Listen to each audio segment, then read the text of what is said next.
ایک what's app پہ ایک میسج آ گیا, یہ فلاں ہو رہا ہے, آپ نے مان لیا فلاں ہو رہا ہے, سمجھ رہے آپ نے کوئی تحقیق نہیں, ٹھیک ہے. اور کبھی کبھار یہ ہو رہا ہے کہ بھائی دیکھیے فیض بھائی آپ نے اتنے پوائنٹس بولے تھے, میں نے کتاب میں اتنے پوائنٹس پڑھا, اب ہم نے کر لی, وہ حالات کیوں نہیں بدل رہے ہمارے؟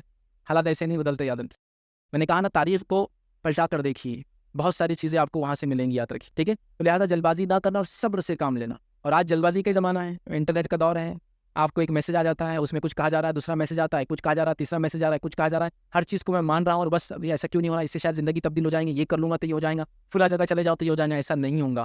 جب فتنے آتے ہیں, آزمائشیں آتی ہیں, تو ایک لمبے عرصے تک آتی ہیں. قرآن میں سے کئی واقعات ہیں جہاں اللہ رب العزت نے ایک جگہ تو فرمایا سورہ بقرہ میں کہ جب لوگ آزمائے گئے ایمان لانے کی وجہ سے, تو ایسے آزمائے گئے بھوک سے, پیاس سے, تنگدستی سے, بیماریوں سے, کہ ان کے انبیاء اور پیروکار پکار اٹھے کہ اللہ کی مدد اب کب آئیں گی. لیکن صبر کے ساتھ, وہ اس لیے نہیں پکارے گی, شک تھا, اس لیے پکار اٹھے گی اب کب آنے والی مدد, کب آئیں گی. تو آزمائش جب آ جاتی یاد رکھیے, یا عذاب جب آ جاتا ہے یاد رکھیے, وہ اتنے جلدی نہیں وہ حل ہوتا, کہ گناہوں کے باعث آئی تھی, وجہ سے آئی تھی, تو توبہ کر کے اپنی زندگی کو چینج کرنے کی ضرورت ہے صبر کے ساتھ. دوسرا, اگر یہ دین پر چلنے کی وجہ سے تکلیفیں آئی ہیں, تو ہمیں یہاں اللہ رب العزت سے دعا کرتے ہوئے, استقامت کے ساتھ صبر کرتے ہوئے اس وقت کو گزارنا ہے, یاد رکھیے.